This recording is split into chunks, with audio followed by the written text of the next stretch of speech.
I'd like to welcome everybody to our first Small Business Impact Program Showcase in person since December of 19. This is a big event for us. It's a big event for our small business program, and we're all excited that you're here to participate and cheer on the participants tonight. My name is Lauren Novick. I am the Chief Services Officer at Jumpstart, and again, I think for me, this event is a highlight of what we do, and you'll all experience that over the next few hours. When we look at tonight's agenda, you're not going to hear from me for very long because the stars are the ones that are presenting, but I'll review the competition, I'll review the rules for the competition this evening, introduce the judges, maybe give you some idea about what's gone into these pitches over the last 12 weeks, and then at the conclusion of the night, the judges will have the toughest task of deliberating and identifying which one of our impact graduates will receive the $10,000 prize tonight. But again, everybody's receiving at least $2,500 tonight, so we like to say it's not necessarily a competition as much as it is a celebration of their journey with us over the last 12 weeks. Our mission at Jumpstart is to unlock the full potential of entrepreneurship to transform entire communities. And I'm not sure there's any program that demonstrates that more than our impact program. All of the businesses that you'll hear from this evening are not only here because they're very high potential small businesses, but because they joined the program with the desire to make an impact, a social impact in the community that we live in and in the entrepreneurial community that we all exist in. So again, this is a reflection of businesses that are phenomenal businesses, phenomenal products and services, but phenomenal business leaders as well. As I mentioned, the Small Business Impact Program is a 12-week intensive assistance program, which is heavily focused on working towards your financial projections, as well as working towards tonight, which is a pitch that you'll hear, which includes a lot of relevant issues that work towards the pitch, a lot of relevant business issues. Within the program, we focus on business advising, we focus on mentoring between class sessions, and then we focus immensely on collaborative learning. So although the 7 businesses you'll hear from tonight are, I guess, competitors, right? We're all friends, and we all work together to support the Cleveland ecosystem. Obviously, it culminates in tonight. They've been working on this the last 3 weeks. We actually haven't had a class for the last 3 weeks because they've been entirely focused on presenting to you all this evening. This is what the syllabus looks like for the Impact Program. We have week 4 and week 9 highlighted because we've tried to, work progressively towards what they'll be doing this evening. Work progressively towards this evening where they will deliver the 10-minute pitch and then receive questions from our judging panel. We started off with a 5-minute pitch that they did in week 4. We started working towards getting that 10-minute pitch complete and giving them some guidance to get them to where they are this evening. But every topic that you see on here, if you're sitting in the audience thinking you want to participate in an impact program in the future, every topic that you see on the agenda is essentially a slide in this evening's presentation. So they're building their presentation as they go through the 12 weeks, and it builds kind of to the crescendo of tonight's event. To prepare them for tonight, they each received a guide to investor pitching. They went through the weekly classes, which occurred for a few hours every week. They worked with 2 advisors between class sessions. One advisor, generally from Jumpstart, one of my colleagues, who would volunteer their time, and another advisor from the community who would support the businesses from an advisory perspective. And tonight, really, they are here to demonstrate the progress that they've achieved over the 12 weeks, but more importantly, to demonstrate to you how they've worked on their business to demonstrate, right, to further demonstrate that they are able to communicate effectively about their business as a successful business versus, in contrast, communicating about their product and service, which they've all been expert at for some time. This is what we're talking about tonight when we're talking about the presentations. Each of the judges will hear 10-minute presentations, as you all will, and then we'll have about 5 minutes for Q&A that each one of the judges will likely ask at least one question of the contestants. The criteria that the judges are evaluating the pitches on this evening are what you see in front of you: business plan effectiveness, market opportunity, the impact in the city of Cleveland, as well as the presentation effectiveness. As I already mentioned, one lucky graduate tonight will walk away with $10,000, and the other 6 will walk away with $2,500.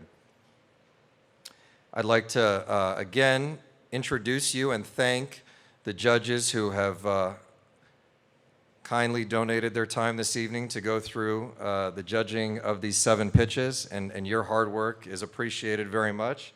I'd like to introduce Peter John Baptiste, who is representing our host this evening from the Cleveland Browns. Peter is the Senior Vice President of Communications and has spearheaded our new relationship with the Browns, and we very much appreciate your time as well as the team's involvement in supporting our program.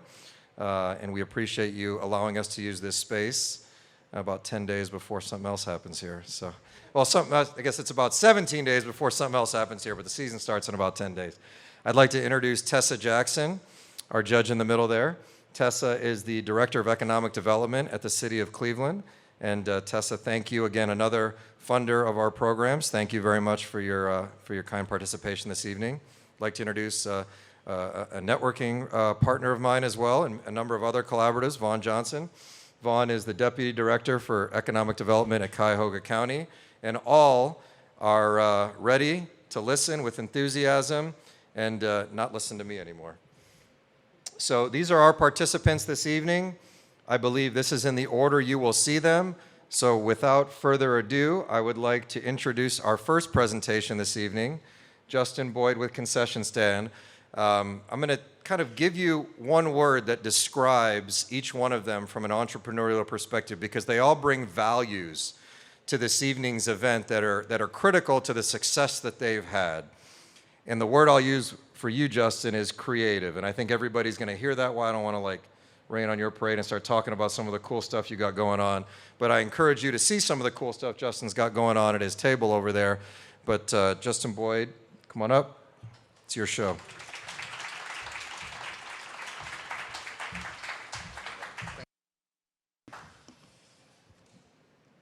Hello, testing. So as Lauren said, I am Justin Boyd, the founder and owner of Concession Stand. But before I get into telling you exactly what Concession Stand does, I'd like to start by telling you a story. So to some of you, you might see Air Force One. To some of you might just see a white shoe. But to this particular customer, Beth, she has spent $150 on this shoe.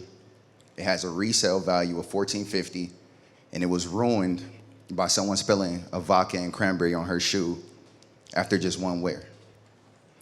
So like Beth, and customers like Beth, it's not that they can't clean their own shoes. It's more so they're looking at the risk, whether it's damaging their shoes further, whether it's using improper cleaning products. And then the next biggest thing is convenience. They don't want to have to wait long. They want to be able to get their shoes cleaned, and they want to make sure someone with expertise cleaning their shoes. This market is made up of individuals, male and female, 18 to 40. They spend anywhere from $250 to $1,000 per month on sneakers. So the solution that we provide at Concession Stand is a premium luxury restoration and apparel company that lessens the risk and provides that convenience. At Concession Stand, we have something called the Serve Daily process, whether it's pristine laces, as you see here on these $1,400 pair of Dior sneakers, or whether it's our customer who finds a retro Nike in their garage and they want them brought back to life. So who's providing this Serve Daily experience? You have myself. I have over 20 years of knowledge in the sneaker industry. I've also worked for luxury brands such as Balenciaga and Tiffany & Company. We have our senior brand manager, Alexander Gurley, who's been working with shoes since he was 16. We have our senior sneaktician, Joval Dizzard, who's been customizing and painting shoes since he was 13 years old. So when it comes to our competitive advantage over our competitors, as you can see, as I mentioned in the beginning, versus a DIY customer, we're lessen the risk. Our wait time, with us being conveniently located here in Cleveland, customers can expect a 5 to 7 day turnaround versus going to one of our regional competitors, the Shoe Doctor, where they have a 10-day turnaround, or even one of our national competitors, the Sneaker Bar, where it's a 30-day turnaround. But the two things that separates us the most is our smart lockers and then the in-store experience that customers get. Whether it's being greeted by one of our sneakticians that can thoroughly educate you from what your shoe needs to the type of paint that your shoe needs, whether it's our in-store cereal bar that customers can take advantage of while their shoes are being cleaned, whether it's the events we do when we partnered up, such as this one, where we partnered up with women in the community to do a Women's Day event, whether it's a regular concession stand Saturday where customers take advantage of our cereal bar, or even when we partnering up with other nonprofits to talk about suicide prevention amongst the youth. So how do customers hear about concession stand? Our two main things is word of mouth based on the quality of work that we do. The second is our social media, where some of our work has amassed over 4,000 views, or even if it's just one of our promotions, such as this concession stand Saturday, where customers can receive a free service, a free bowl of cereal, I should say, with the purchase of a service. Other ways that customers have heard about us is through other PR ventures, such as being featured on Channel 3, collaborations that we've did with brands such as the Midwest Kids, opportunities that we had, such as last year, to be one of the business selected to present last year's Cleveland Cavaliers first round draft pick with items, or even being featured on Cleveland.com, where customers traveling in the city can find a sneaker restoration right here in Cleveland, Ohio. Revenue. Concession stand, we opened in July of 2020 in the heart of the pandemic, where we were able to get $60,000 in revenue in our first year. In 2021, we continued to see success based on those things I told you, from collaborations and other PR. In 2021, even with us relocating, we still been able to experience growth. And two things that we have taken place this year that we're very excited about is the launch of our smart lockers and also the opening of our first out-of-state location in Nashville, Tennessee. As you can see, this growth strategy of opening new stores and positioning smart lockers in new cities, we're going to continue for the next 2 years, where by 2024, we're looking to gain $952,000 in revenue. So along with having a financial impact in the city of Cleveland, we're also about having a social impact. So last year, we partnered up with a nonprofit, Student Navigation, to launch our Repurpose with a Purpose program, where we've been able to repurpose over 100 shoes in the community. You can see right here, those are two kids from the Boys and Girls Club who were able to benefit from that. And then also during NBA All-Star Weekend, we partnered up with some of our national partners where we were able to provide 50 free backpacks and free hot chocolate and bring a NBA All-Star experience to those children at the Boys and Girls Club. So, like I mentioned, part of our growth strategy is the launch of our smart lockers. The reason for the launch of our smart lockers is that we saw that, like I said, a need for our customers who wanted convenience. We also saw that with the relocation, that we saw a lot of customers in a certain part of the town who wanted to take advantage of the concession stand experience without having to come downtown.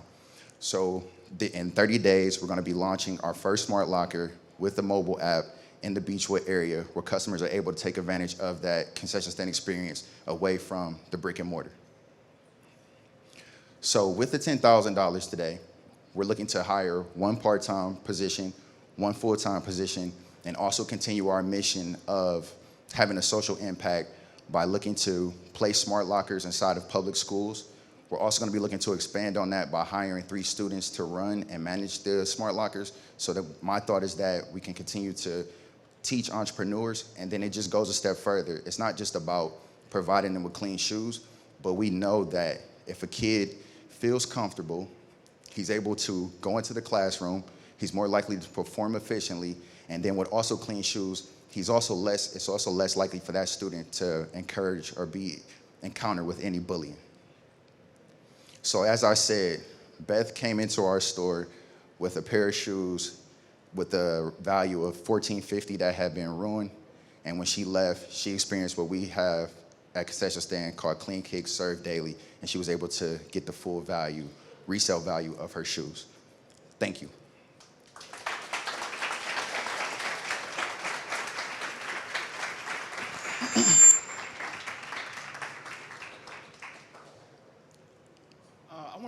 I want to talk about your revenue model. You had a couple of years where you made 60,000. The other one was 109 during the pandemic. A lot of times when there's some type of event like a pandemic, people scale back on luxury items. Yes. How would another pandemic impact those projections? So as you can see, our main our main customers of sneakers, during the pandemic, sneaker sales actually went up. So there was more resellers buying and there were more consumers buying sneakers. So they were looking to take advantage of the quality and care of their sneakers. Okay, I have a follow-up question, or another question is your process protected by, your intellectual property, is it protected in some way? It sounds like you have a process that you use to clean the sneakers. How do you protect your intellectual property? There's no intellectual property over the cleaning process. We do have our own in-house cleaning solution that we did just launch in the beginning of the year. That's the only thing that we have over that's used with all like natural ingredients that I created myself.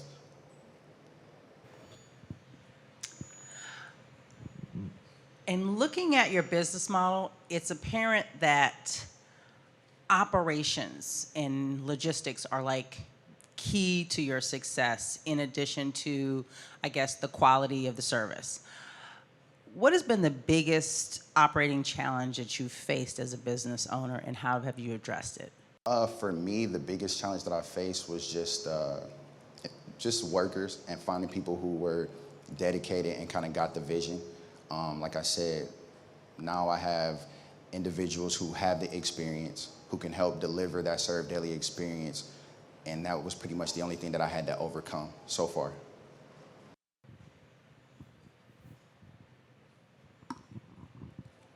I got a couple for you. I want a little bit better understanding of the product, right? Concession stand. Is it just cleaning sneakers, or do you guys also sell and restock and resell sneakers? Okay, so at Concession Stand, we offer full restoration, whether it's deep cleans, whether it's lace swaps, whether it's, like I said, our cleaning solution, whether it's the oxidation that happens when a shoe's been sitting in the closet and yellows. We also sell clothing as well, of our own clothing, and then we also carry local brands, local and national brands, their clothing as well. I'd like a little bit more too on the smart lockers, how those work. So the way the smart locker, and I'll go to our appendix. So this is actually a little bit of information on the smart lockers. As you can see, a typical smart locker will have 14 doors. Customers will be able to download the Concession Stand mobile app. They'll be able to see where lockers are located at. The lockers are simply bring your own device, so they'll be placed inside of a retail place, either a sneaker or a clothing store. Customers they have to complete the process by putting whatever items they want inside their cart. They complete the payment. They choose what drop-off location they want, and then the only thing they have to do is take their own device, because I said it's bring your own device, and they click it. They'll be able to open up their lockers, place it in the locker. Within 5 minutes, we will get an alert to know that there's a shoe in that locker.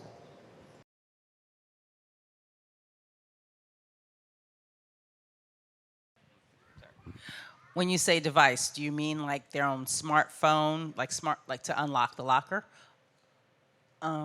Okay. Okay. I did have another question. There's two ways you can expand your business. You can either pursue more customers for the same product or service, or you can figure out product service extensions for the same customers. Which strategy do you think you'll be employing in the near future in terms of growth opportunities?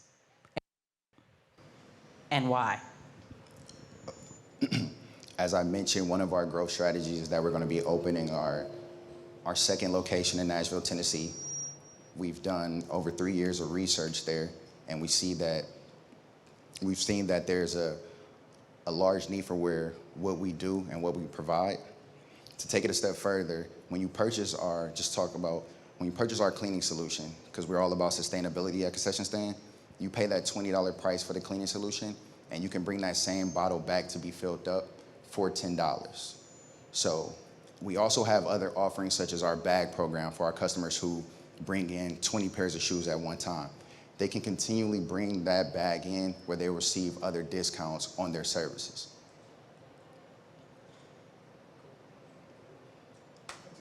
Yeah. I just have one, I'm sorry, I have one final question.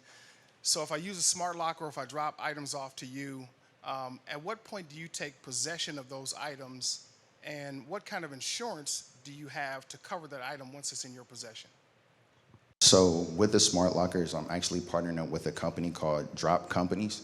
They actually specialize in like parcels and everything like that. And then we also have an insurance through our insurance policy that we're working on to get that everything going with that. But Drop Companies does have things in place for those measures of customers' shoes being damaged or anything maybe happening in that process, because they deal with national deliverers such as UPS, FedEx, and such. So this is something that we've been thoroughly working on for the past 2 to 3 years.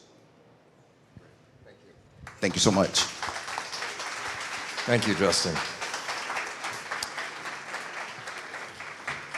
So we're going to give the judges a minute or two to score the presentations. And I will fill some time by talking about our next presenter. So Chef Vic, the word that I think I would use to describe you is kind of a word that you used with me when you were interviewing, which is, you just said you're grinding, right? You're always doing the grind. And I think that's always a challenge for entrepreneurs, to differentiate between like working in your business and being in the kitchen, right, and supervising everybody, but finding time separate from that to work on your business and figure out, how do I scale? How do I end up where I want to end up, maybe out west? So I think the grind is always something that is important to an entrepreneur to get into and then get out of as your business grows. I'd be remiss if I also said that, like, so there's 7 presentations, but you got a little bit of a home court advantage tonight, right?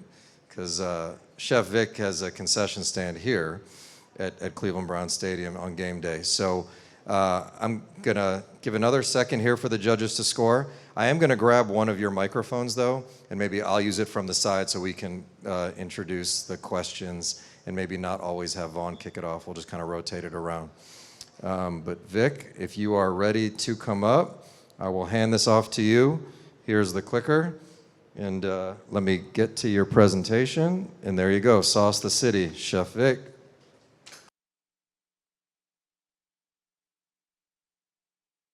Thanks, man. Thanks. He stole one of my slides, you know. I was wanting to hold off that. All right. Good evening, ladies and gentlemen. Got the clicker? All right.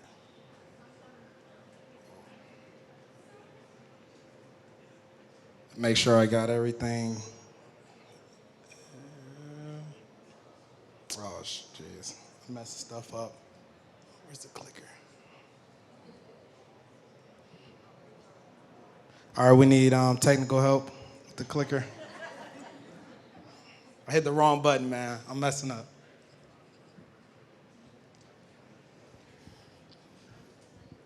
Did everybody enjoy the food? Yeah. All right. Thank you. Sauce the City. All right. Oh. You good now? Okay. I was going to say, one challenge that presenters have on a night like tonight is that they've always put their presentations on in front of their computer, right? And when you stand up here, the colors are different, right? So if you look behind you at the screens behind you, everybody see how the colors kind of pop? So just know that our entrepreneurs were very focused on making the visuals, but I guess in Cleveland we get a sunny day every once in a while, so there you go. Should be good. It's the arrows. Here, I'll show you. Hold on. Arrow back, arrow forward. All right. Good to go.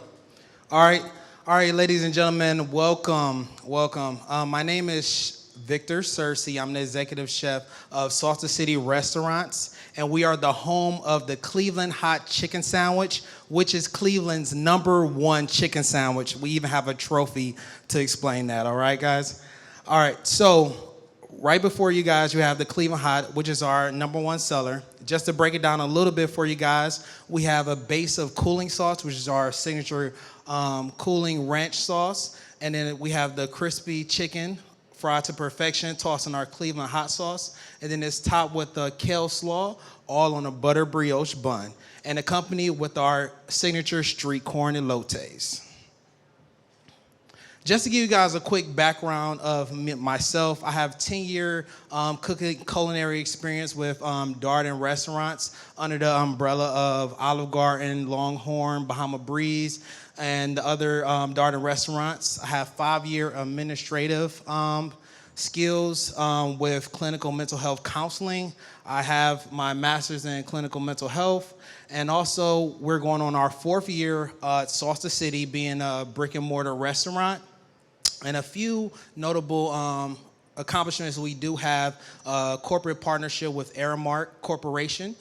We have 2 restaurants in this stadium on a club level. And we also have a partnership with the Cleveland Cavaliers. We have 1 location in the Budweiser grill on the top level of the Cavaliers Rocket Mortgage Stadium. So, what do we sell? We are focused on handcrafted culinary experience for Clevelanders. All right, so we create a handcrafted chicken sandwich. Nothing is ever frozen. We have a 7-day policy. Everything is fresh. Nothing comes in and we don't reuse, okay? So we get our products in and we get them out to the people, and this is the closest you're gonna get from farm to plate in Cleveland as possible, okay? All right, so what do we sell? We sell wraps, tenders, wings, and we also recently added cheesesteaks to our menu. And the cheesesteaks also have that handcrafted culinary local produce, all right? So what we use, a 10-mile radius type of protocol. So we get our produce and we get all of our ingredients in a 10-mile radius. We use purveyors such as Hillcrest to provide the food services for you guys. And we also use local purveyors like the Westside Market, local bakers to provide our sweets for our restaurant. And we are strongly community-based and operated. We started off on West 25th. We utilized the neighborhood. We hired about 7 children from the apartment complex on West 25th and trained them in skills of economics and starting their own companies and just basically giving them tools to achieve as adults. All right? So, what is our target market? So this is kind of challenging for us. So we target according to the franchise resource, we target the middle class of 35 to 45. It's kind of like the business class individuals. They're family oriented, and this is the fast casual type of Generation X, okay? So these people, they want to have ethnic cuisine, but they don't want to go for the mundane, day-to-day type of fast food restaurants. They want some type of culinary aspect to their food, all right? So, and we recognize them as Generation X. But as we look at the trends of 2022, 2023, we understand that that generation is not going to be the future, okay? So it's going to be Generation Z that really is going to be able to sustain the business of the fast casual restaurant type of sector, okay? All right, so how will we target this new generation, okay? So we want to create Salsa City and sustain Salsa City as a social norm, okay? A social norm is basically, we want to align the company with the community. So we want to tap into agencies such as colleges, such as community resources and schools around the community and around the neighborhood to create that social norm and trust, okay? So we want to compete with local, we have bigger giants coming in to the community, such as Cane's Chicken, you have Dave's Hot Chicken, you have Gus's Chicken. So we have a lot of national brands coming into the community sector. So we want to create a community type of atmosphere to sustain our business model. in Salta City. And that's why we came up with the community discount. So between 11 to 4, anybody that works in the community, whether you're a student, a teacher, a police officer, a postal service worker, anybody in a uniform or a student receives a 10% off on lunch specials. And what makes us the unique value of us as Salsa City is not only the culinary experience, but we don't trade in the convenience for the value. So a lot of times when you get fast food, you're trading in that convenience for your value of your food or the quality of your food. So we want to make sure that at Salsa City, you're getting high top quality food and also having the convenience of waiting less than 10, 15 minutes for your meal. So our ask of the 10,000 is basically we're going to break that down into a rebranding or a facelift of Salsa City. We're going to go into the estimates, and we work with companies such as Fast Signs to get this estimate. We're talking about a total revamping of our company, from the wall decor, exterior, interior designs, having our logos on the bags, on the cups, and being more visible on a corporate sector to be more in competition to the heavier giants that's coming into our communities.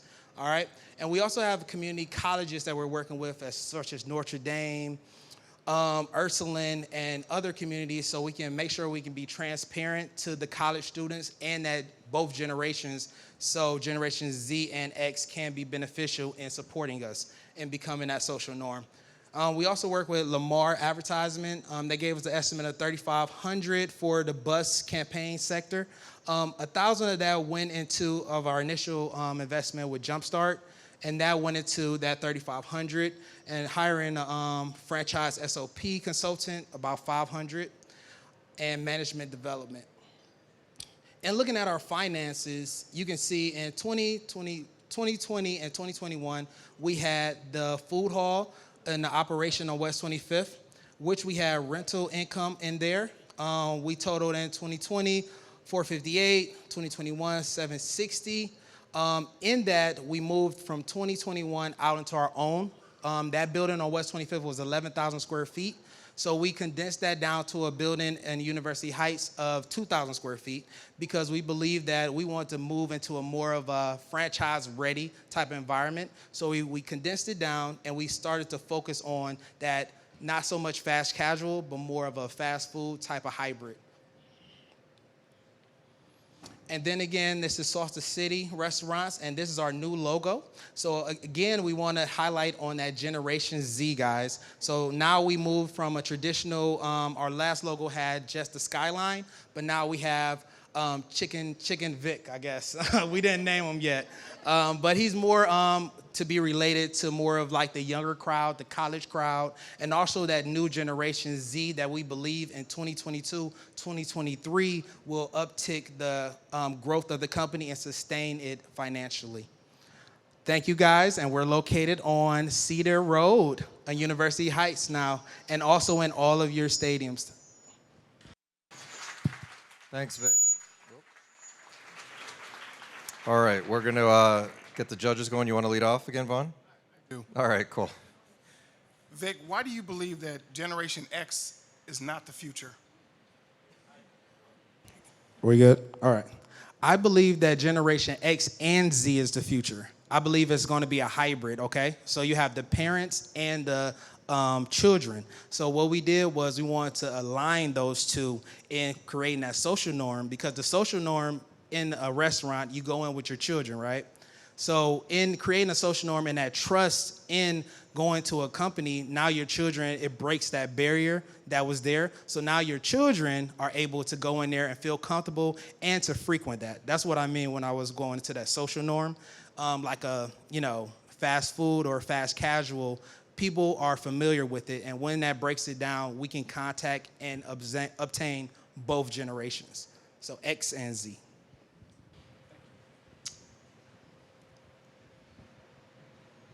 How will this investment, if you win, impact your revenues? Because I don't know if those revenue projections are based on you implementing or not implementing your plan.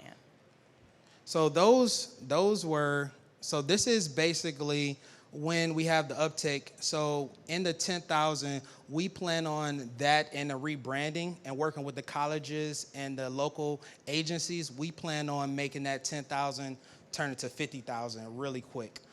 Just by the campaigning and going on the college campuses, making connections and deals, being on the food plan, having that traffic increase. That's the main thing, and having that corporate look or that corporate identity as having, because I believe that's what separates us. Because when you come into Salt City, we don't have our logos on the boxes. We don't have our logos on the cups. So having that rebranding and that corporate look will definitely take us to the next level, and we can compete with like the Cane's Chicken, the Dave's Hot Chicken on the corporate side. Our food killing it, all right? Our food is killing theirs, but it's the branding and the look of the corporate and being able to franchise. That's the look that we want to do with the initial investment.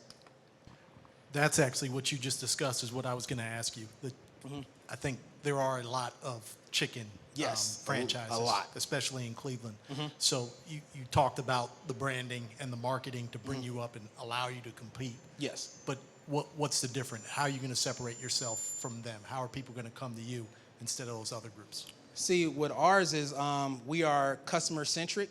We're very customer-centric, and all our food is made fresh.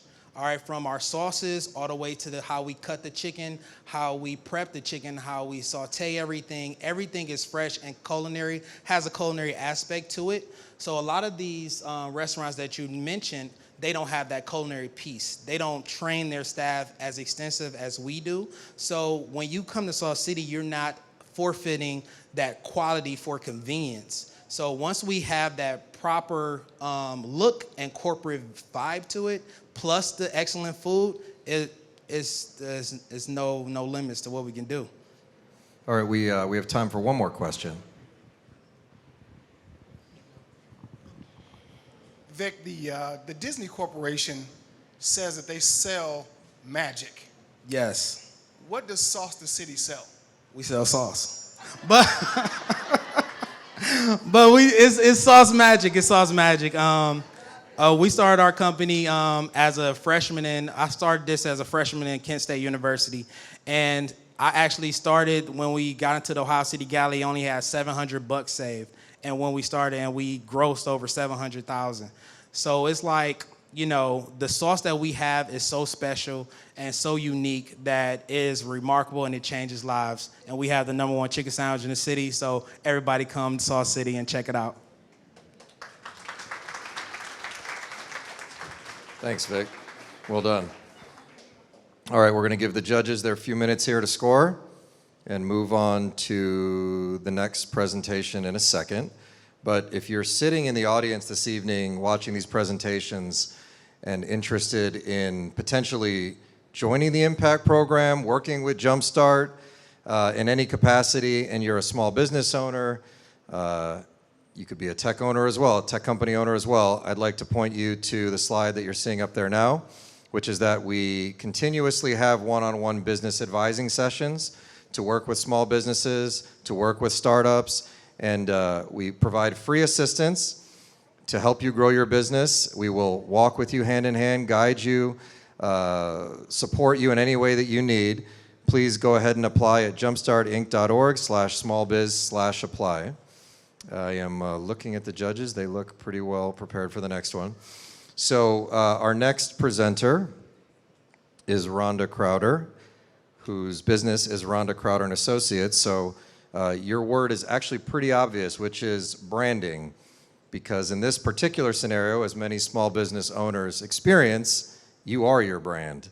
So that comes with a lot of pressure, a lot of expectations, and also, a lot of personal passion, because it's hard to separate your personal side of your business from your professional side of your business.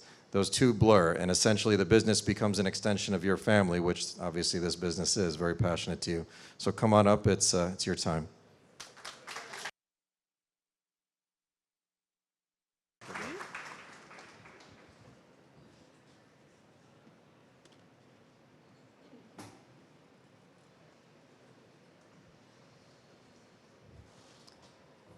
Every brand has a story, and I am very thankful for Jumpstart for giving me this opportunity to share ours. Rhonda Crowder and Associates is a creative services agency where creativity and logic collide. We provide marketing communication solutions for small and mid-sized businesses seeking to access diverse communities, raise visibility, and increase awareness. I'm Rhonda Crowder. I have 20+ years in media as a journalist and associate publisher of Who's Who in Black Cleveland.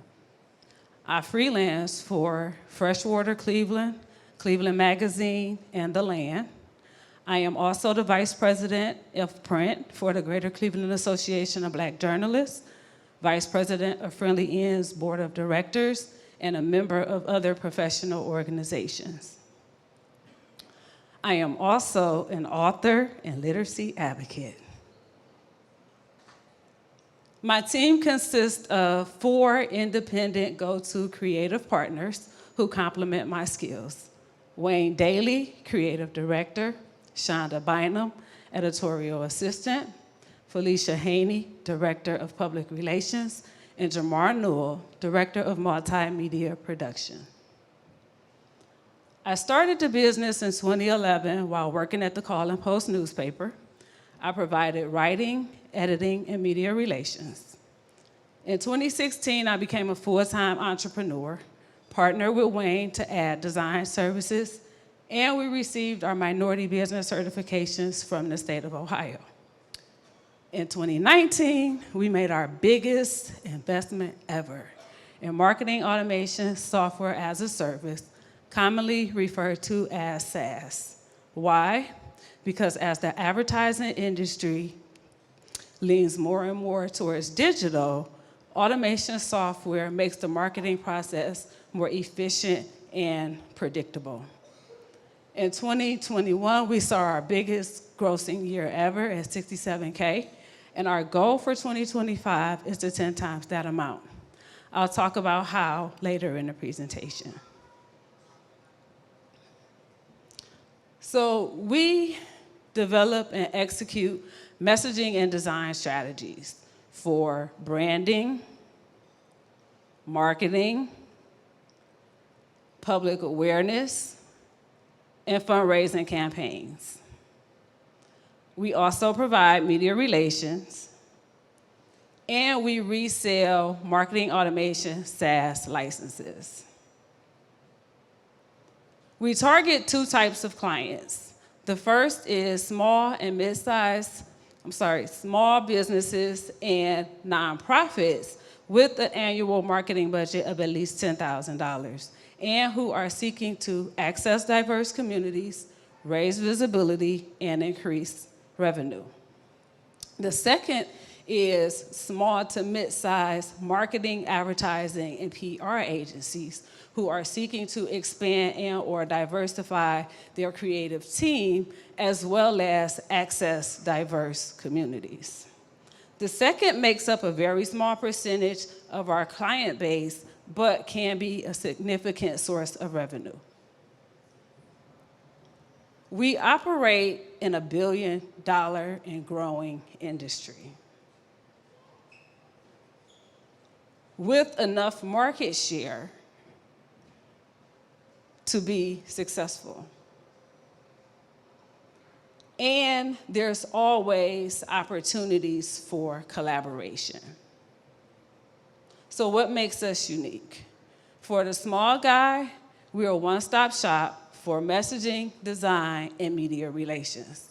Plus, our connections within the community helps our clients easily access diverse audiences. How do we go to market? We've survived 11 years from attending networking events and client referrals, basically word of mouth. But we know that we have to go beyond these tactics in order to scale. So our plan for 2023 is to do more digital marketing, print advertising, and direct mail. And we'll continue to respond to requests for proposals. Our revenue has steadily increased since adding design. In 2021, last year, we generated $67,000 from 69 small projects. And we're on target to continue our growth trend in 2022 because we anticipate closing with $95,000 from just fewer projects than we did last year. But as we shift our focus in 2023 to aggressively market only 2 service projects that are more profitable than what we've offered before, we're projecting to almost triple our revenue, in addition to the resale of SaaS licenses. As you can see in the 2023 and 2024 column, our greatest potential for scalability lies within the resale of SaaS licenses. At a profit of $400 per month per license, this tool provides us with passive income and puts us on target to reach our 2025 goal. In 2023 and 2024, we also anticipate an increase in cost of goods and services due to contractor fees and hiring 2 employees full-time, in addition to an increase in expenses as a result of owner salary and an allocated marketing budget. Knowing the business needs systems and processes to scale, we contracted Siobhan & Company, virtual assistants, marketing automation experts, with the $1,000 already received from the Impact program. As a result, we have integrated our systems and documented the processes for the 2 service packages we'll focus on next year.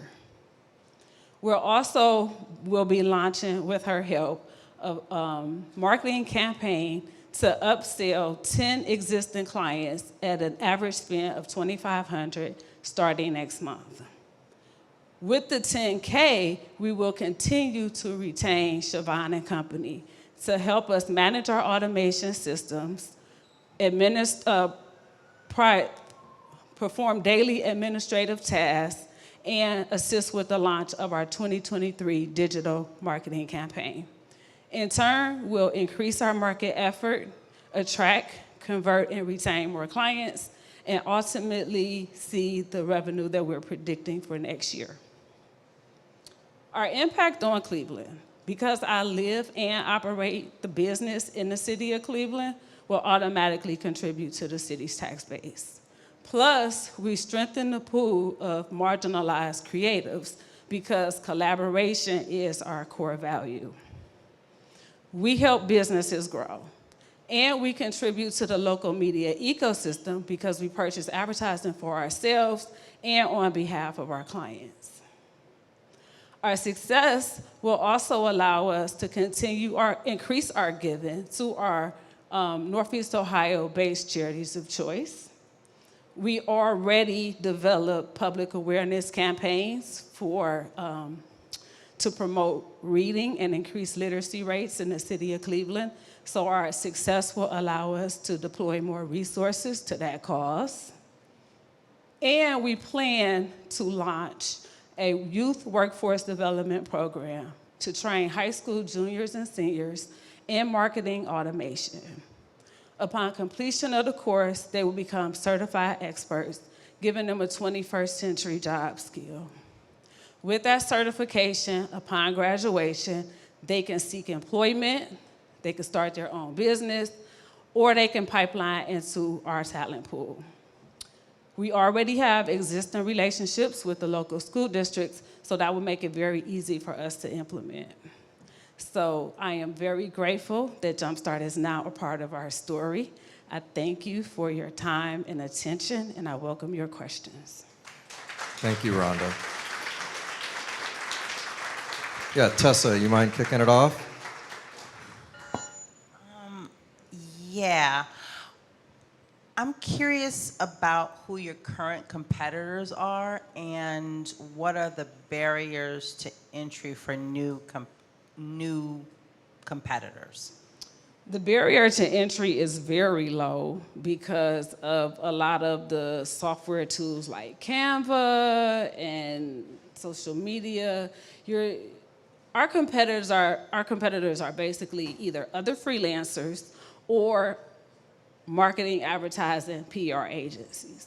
Most small businesses typically cannot afford an agency, depending on where they are in their business. So we're kind of in the middle between that freelancer and that bigger agency experience. So we provide a freelance experience through an agency model. Follow-up question. You talked about competitors and you mentioned Canva. So I'm curious about what the substitutes are for your product and how do you convince potential customers to basically choose your solution over something like a Canva? Experience. My creative director had 40 years of experience in design. He used Adobe Photoshop, he used Adobe Muse. He created a lot of custom designs. And so it's really our experience, and it's also our access to the community that we have. I'd love to hear a little bit more about maybe a specific client or project that you worked on that was really successful, just kind of an example. Wow. After 11. Well, okay, I would share this. The Who's Who in Black Cleveland project, that's our oldest and biggest client. We've been working with that client since 2005, before we even started the business. It is actually the business that really forced us to launch a business. We've grown with that project. I started out as a freelance writer. I am now the associate publisher. So we not only work on the Cleveland book, we work on any other book they put out in other markets. We provide content development. We provide design services for that client. We provide media relations services for that client. So that client really take advantage of everything that we have to offer.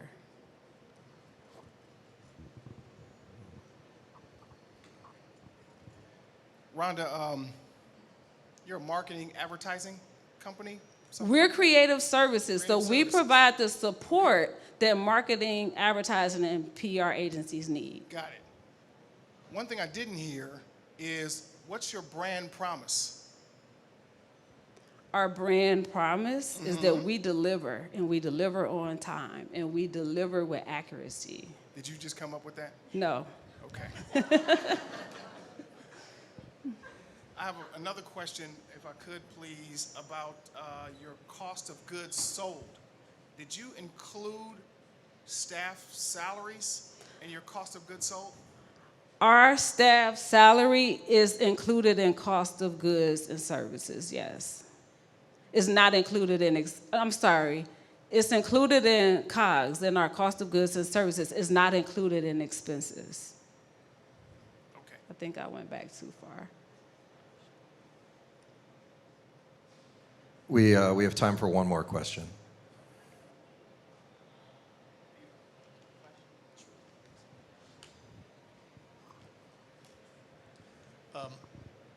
Talk a little bit more about expansion, and do you have plans to bring on more employees, or do you think you're at, obviously we saw the numbers on how much you want to grow.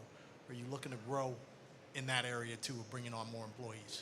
Absolutely. I think we have the potential to develop a very sizable agency, particularly here in the Cleveland market. I immediately, within the next 2 years, I would like to hire a production assistant and a project manager full time. I definitely, at around 2025, 2026, want to hire an operations manager and someone who can focus on business development. We have the minority business certification. We have the certification with the City of Cleveland. We have the certification with Northeast Ohio Regional Sewer District. But it really takes a lot of time and effort to prepare for those RFPs and respond to them. And sometimes we don't have the capacity to do that. Thank you. Thank you, Rhonda. Thank you. All right. Again, we're going to give the judges a few minutes here. I'll move on to the next presentation. And both the next presenter and then Chef Vic, our earlier presenter, is providing some of the food this evening. So we wanted to thank you. And thank you. I think, and it's actually right now, like the word that comes to mind, you're like exhibiting it right now. So you are like laser focused, seriously, at all times, very intense. So it's actually an asset to any entrepreneur because there's so many things that you're multitasking during the course of a day, right? And as an entrepreneur, you can't necessarily just be focused on in your case, making the food, but you've got to be focused on building the business. You got to be focused on customer service. You have to be focused on marketing. You have to be focused on finance. You have to be focused on all aspects of what you do. Now I've overwhelmed you. Hopefully you can still present. But again, you being laser focused, I think I've noticed it as an asset throughout this program as well. So I commend you on that. And as you can see, I'm stalling as we get the judges back. But I'm going to invite you up here and have you present with this microphone, right? Come on up. We'll just slowly walk slowly until our third judge. Oh, you want a handout? Oh, that helps transition here. Good job. She's got some barter this evening.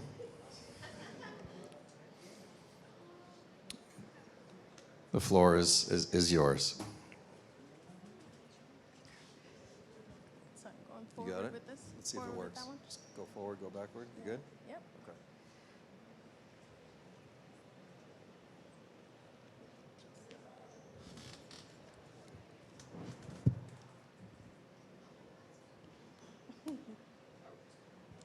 Just get started? You want?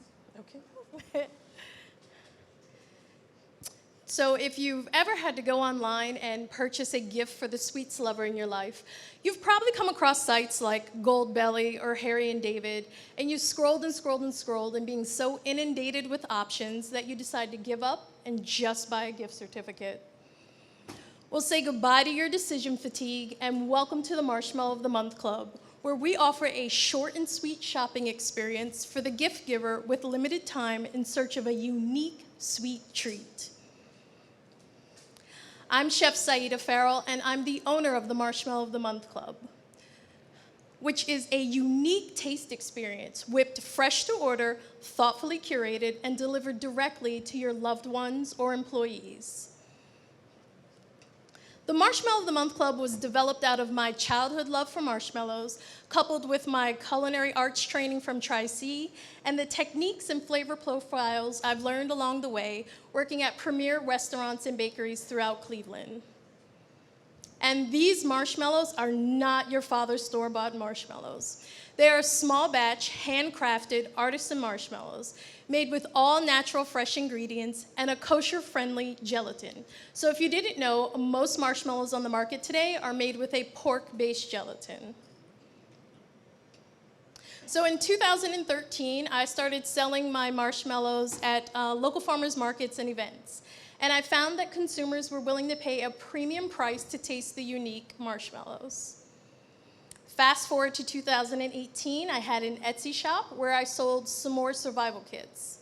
And in those survival kits were homemade marshmallows, fresh baked graham crackers, a piece of chocolate, a tea light, and a skewer.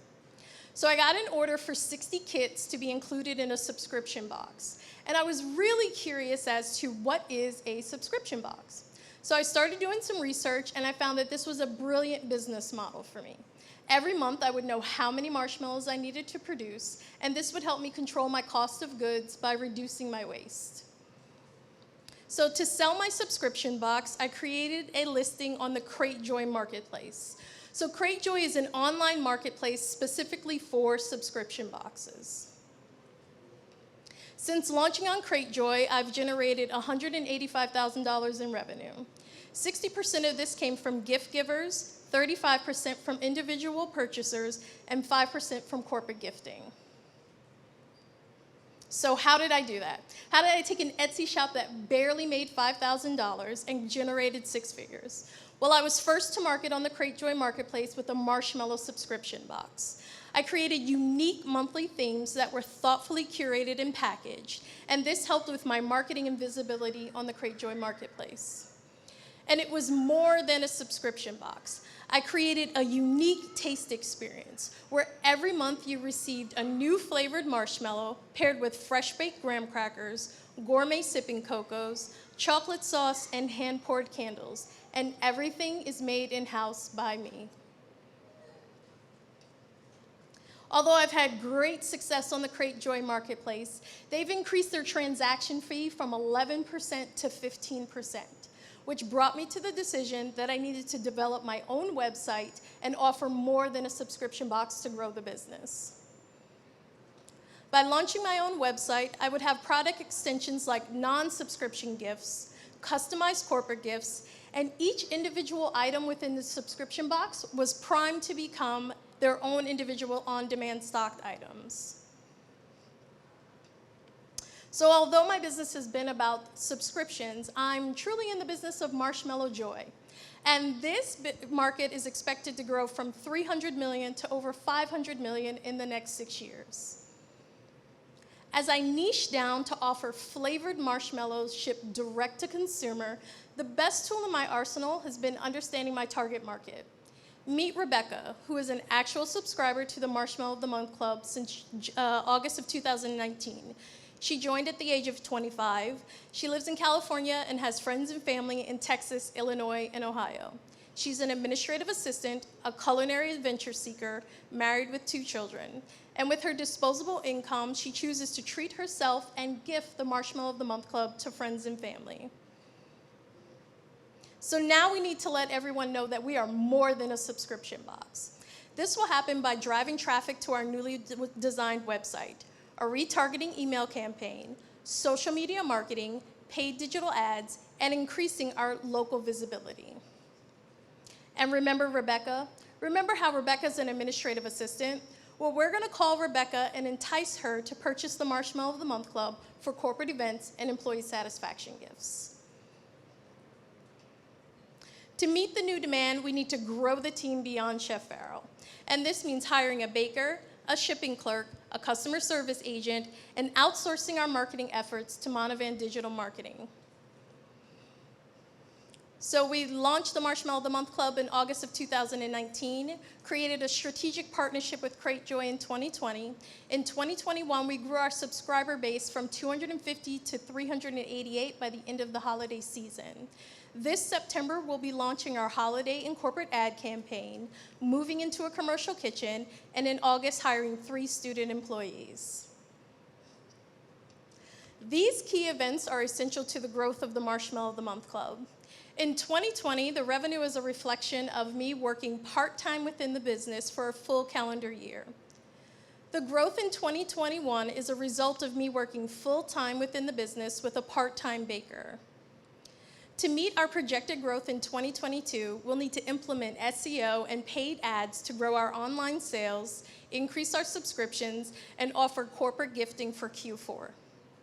To grow in 23 and 2024, we need to increase those corporate sales so that we're offering them all year long, as well as increasing our online sales and subscriptions. And this will also happen by hiring and growing the team. With the $1,000 that we received from Jumpstart, we were able to purchase a smaller, lighter mailer, which you have in front of you. And this has saved us $600 for the month of August in shipping costs. We launched our first ever paid ad. We haven't had any ads, any digital ads up until this point, and we launched it on Pinterest. So we're seeing that it drove new traffic to the website, increased brand awareness, and we're seeing a 7% conversion rate on the website. Today, we're seeking $10,000 to be used to move into a commercial kitchen, hire 3 student employees, purchase custom branded packaging for those individual items, and increase our ad spend for our digital marketing campaign. The impact to the city of Cleveland revolves around offering entry-level positions for high school students. This will also double as a registered apprenticeship with the state of Ohio. So students who are seeking an alternative pathway to graduation will be able to receive their 144 hours of work experience coupled with their culinary arts program. So I understand firsthand what it means to the CMSD scholars with the apprenticeship program as a former culinary instructor within CMSD. And I've maintained a great working relationship with the current instructors. One of them, who happens to be the graduate to the right of me, Jonathan, who went on to bring his education from the Culinary Institute of America back to CMSD to become the new culinary arts instructor. And I'm looking forward to mentoring hundreds of more Jonathans. So this holiday season, when you're seeking that unique sweet treat, please be sure to shop the Marshmallow of the Month Club. Thank you. Thank you, Saida.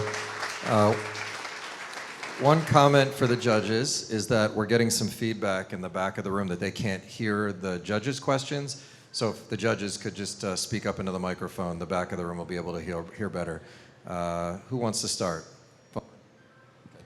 Check, check. Can you hear me now? Make some noise. All right. Okay, I heard you mention customer service a couple of times. Okay.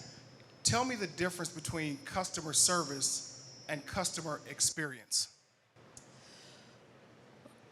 Well, it's probably one and the same when it comes to my business. So the experience begins when they're shopping the Marshmallow of the Month Club, right? And so then it goes on to, those emails that are going out to let them know when they're going to receive their box. And if there's a problem, then of course I have follow-up emails, and they'll be able to get in touch with me. So I've had customers who've gotten in touch with me because it's running late. So the customer service aspect comes in where I need to make that have a better experience. So their box was a little bit late, so now I need to do the customer service in order to give them a better experience. So the experience is the moment you open up that box too, right? So after you open up the box. So I think the customer service aspect is how I handle, when people get in touch with me to ask questions. Is it vegan? Can you customize it for birthdays and things like that? It sounds like you collect your customer data. What's your plans to monetize that? Ooh, to monetize the customer data. Monetizing it just on my end is upselling to them. So that's like the only thing I can think of at this point with monetization would be to upsell those customers. Of course, when there's an exit strategy, I can sell my customer list, but right now it would be the upsells. So it would be, because right now I only offer one flavor per month, but as soon as I grow the team and I'm able to offer additional flavors, then I can have those retargeting email campaigns that say, hey, you can now get lemon all year round. So that's how I would monetize it. What has been your biggest operating challenge? I mean, I think you got the marketing stuff kind of down. So as far as operations, I mean, you succeed by how you implement. So what's been your biggest operating challenge, and how have you overcome it? I appreciate that question because it's shipping, and shipping on time. So I'm one-man show right now. I did have a part-time baker, but she's not with me. So as we grow the team, we'll be able to ship faster. But right now, I can't keep up with the demand. So on the Crate Joy Marketplace, I can turn it off so that, I'm capped out at 300 customers, but I don't want to do that because I don't want to lose the revenue. So it's all about the shipping. So just like this holiday season, instead of everyone gets their box at the same time, I'm implementing an actual schedule. So you decide, do I want to get it on December 25th? Or maybe I want to get it for Kwanzaa, or maybe I can wait until January. So when they go online to purchase this holiday season, they'll choose which week that they receive their box. Sweet treats, Yeah. probably like your biggest competitor, right? Is there anyone else in this marshmallow market? Yeah, let me see if I can get to it. Oh, I'm pressing all the wrong buttons. Okay, yeah. So when it comes to flavored marshmallows that are shipped direct to consumer and also have a subscription box, these are three of my competitors that I'm keeping my eye on. So XO Marshmallow is out of Chicago. They have a marshmallow cafe. They started their subscription box after I started mine, so I figured I'm doing something right. And then there's the Artisan Marshmallow Company, which is out of New Jersey. And what I love about them is they were smart enough to just call their company the Artisan Marshmallow Company. So now with SEO, they're like winning the game with that. So I have to compete with them on SEO with the Artisan Marshmallow Company. And then there's also Viveltry, and they're out of Florida.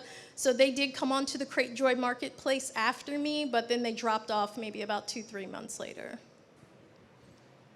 All right. Thank you, Saida. Thank you. Appreciate it.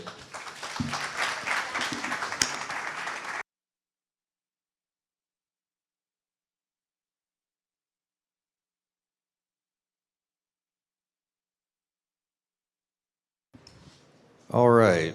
Moving on. We're more than halfway, so we're almost to the judges' deliberation. And I think, again, I want to remind you that Saida's marshmallows, along with Vic's chicken sandwiches, are available in the back. But more importantly, where I want to direct everybody, once the judges deliberate after 3 more presentations, is that each one of the businesses this evening has their display tables on the side. And we would love for you to visit them when the judges deliberate for about 15 to 20 minutes, learn more about the businesses, see their products, see their services, and again, I think create that sense of community that we all want to see in the entrepreneurial space. And when I move on to our next presenter. There we go. So before we move on to our next presentation, I want to mention to those in the audience that our next event in conjunction with the Browns will be on September 7th here at FirstEnergy Stadium. We will have a small business training camp where we will invite small businesses to come in, listen to some roundtable discussions, engage in some networking, and the focus of that specific event is going to be heavily digital marketing focused. So that'll be the topic of emphasis that evening. Again, this is in conjunction with the Browns. Appreciate the Browns partnership. And if anybody is interested in attending that event, I know we've got a large number of attendees already. Please register today at jumpstartinc.org/Browns. Moving on to our 5th presentation of the evening, the word that I just mentioned, community, in conjunction with going and visiting the tables, is critical, I think, to your business, Elizabeth. Look, the reality of what just happened during the pandemic is that our small businesses cannot continue to sustain operations, thrive, and grow without the support of our local communities. And there was so much emphasis during the pandemic on continuing to support small businesses. And I think Elizabeth kind of represents that as well. Her community that you'll hear about is who supports primarily your locations in your community. So again, I want to emphasize that tonight is not just about the small businesses that are presenting this evening, but about the continued support of all small businesses in our community, again, on the heels of a very difficult and challenging time for them all. But I'd like to invite Elizabeth up next. You're up.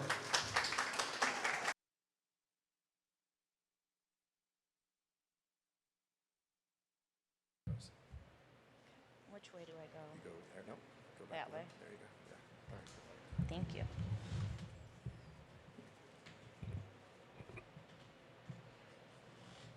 Hi, my name's Elizabeth Tarkowski, and I'm the owner of Village Trends Boutique. We have 3 locations in Chesterland, Chardon, and Mayfield. I started Village Trends Boutique in 2018. That year, my mom was very sick and ended up passing away.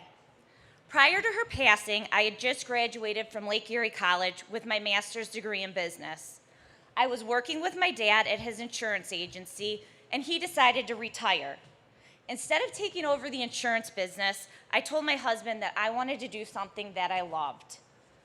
Through the boutique, I can use my business background, love for people, and artistic expression through my shops and inventory. Now, what I would like to do is take you on a journey celebrating women, community, through the boutique concept. Village Trends Boutique is for trendsetters who value a more personal shopping experience. Village Trends Boutique offers a carefully curated and unique selection of women's clothing, accessories, local art, gifts, and community events. There are 3 fundamental values Village Trends Boutique is built upon, which are customer service, unique selection, and community. Let's start with the customer experience. Village Trends Boutique is known for our exceptional customer service. This starts with my amazing staff. They are trained to be able to help personalize each shopping experience to the customer's needs. For example, we often have customers looking for help selecting the perfect gift. Some of these are men shopping for their significant others who come in looking like a deer in headlights. By asking the right questions, my staff can help narrow down the selection so that gift giving is an enjoyable experience. This personalized help can also make a difference in the shopping experience for a busy woman by eliminating any aimless wandering. Offering what a customer is looking for is the Village Trends Boutique difference. Next, we have our hand-picked inventory. There is a lot of thought that goes into each item selected for the boutique. Quality, pricing, and overall appeal are a few of the main components when making a selection on our always changing inventory. Not only are our clothing and accessories always changing, our handmade local art is too. Supporting other women in the Cleveland community is something that Village Trends Boutique takes pride in. The last core component of our fundamental value is the sense of community we strive to bring to each location. From cookie decorating, yoga, craft nights, to having local art pop-ups in the boutique, we provide a space for women to feel good and part of something special, the Village Trends Boutique community. This community not only helps to create a fun environment for our customers, it helps to create a place for other local Cleveland businesses to collaborate and grow. What separates Village Trends Boutique from our competition is our accessible and good value products complemented with a superlative customer experience. For example, someone may be looking for a dress for an upcoming wedding. She can go online to Amazon or Target, which are both budget friendly, but do not have a personal customer service aspect. The other option would be to go to a higher end local boutique where the customer service is better, but the merchandise is not as good of a value. At Village Trends Boutique, we strike a balance between value and service, making Village Trends Boutique the best choice. Village Trends Boutique has continued to grow using a strong two-pronged marketing strategy. These two strategies include digital marketing and on-site marketing. Digitally, we use our website, we take advantage of Facebook through Facebook Lives, Instagrams, and email campaigns which go out twice a week. We also infuse our marketing with free publicity and PR to get recognition on local news such as New Day Cleveland. We do on-site marketing, which would be flat lays. Those are photographs of pictures of our products along with different accessories, anniversary, and different events at the boutique. By using our strategic marketing efforts, Village Trends Boutique has been able to successfully grow year after year, even through a pandemic. From starting the boutique out of my house in 2018 to opening Mayfield this past July, we continue to move towards our goal of breaking $500,000 in revenue in 2023. We started off 2020 with an online presence in our Chesterland location. Despite COVID, we're very proud of how we were able to sustain business and even open our Chardon location in the fourth quarter. Moving into 2021, we were open a full year and people were starting to go out more and shop in person. This significantly helped us increase our revenue. This year, we opened our third location in July in Mayfield. You can also see that as Village Trends Boutique continues to grow in revenue, we also increase in our margins by streamlining our marketing, increasing our inventory visibility, focusing on our unique community-driven boutique. We're looking forward to 2023 for a full year with all 3 locations open. We also plan to hire a manager so that I'm able to strategize at a higher level and focus on marketing, which will propel us to be able to open another location in 2025. Using the $10,000, Village Trends will help Village Trends continue to grow. We would use $4,000 of the funds to increase our marketing efforts both digitally and at in-person events. This will result in a return of $15,000 over the next 6-month period. Next, using $3,000 of funds to help boost our inventory at our fall and winter launch will result in $7,500 in sales over a 3-month period, holiday period. Finally, the remaining $3,000 will be used to hire and revamp our accounting and bookkeeping process. This will save time, give better business insight, and improve our cash flow. By increasing our revenue, Village Trends Boutique plans to increase job creation. As I mentioned in the financial slide, we are specifically looking to hire a manager to look over all 3 of our locations. We also have 3 to 4 part-time employees at each location, and as we continue to grow and expand, we can bring on more great employees. These are some of the current Cleveland artists and local businesses that Village Trends Boutique currently collaborates with. With this funding and increase in our marketing efforts, we plan to increase our Cleveland footprint and bring on more partnerships. Our goal is not only to make a successful business model for Village Trends Boutique, but to also build a better business community in Cleveland. Not only is growing the Cleveland business community important, I also have a passion for making a social impact in the city of Cleveland. We currently donate and partner with many organizations listed on the slide. These are only a few of the many organizations we work with. For example, this past summer, we were able to sponsor the Transplant House of Cleveland race and work at that event. As Fred Hollow said, I believe the basic attribute of mankind is to look after each other. At Village Trends Boutique, we also strive to help others. I'm looking forward to your support in helping keep growing Village Trends Boutique, a growing boutique for the community. Thank you for your time. Thank you, Elizabeth. Thank you. Vaughn, are you still the designated first question, or are we passing it off? All right. I'll take it. I'll take it from here. I'm sure you have a business plan. You have a SWOT analysis in your business plan. What's the greatest threat to your business?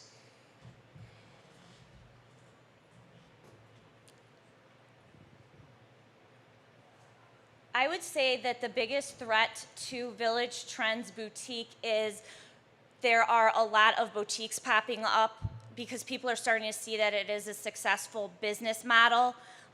But I will say that, it's sustaining the business for long term is what we're looking for. How are you going to ward them off?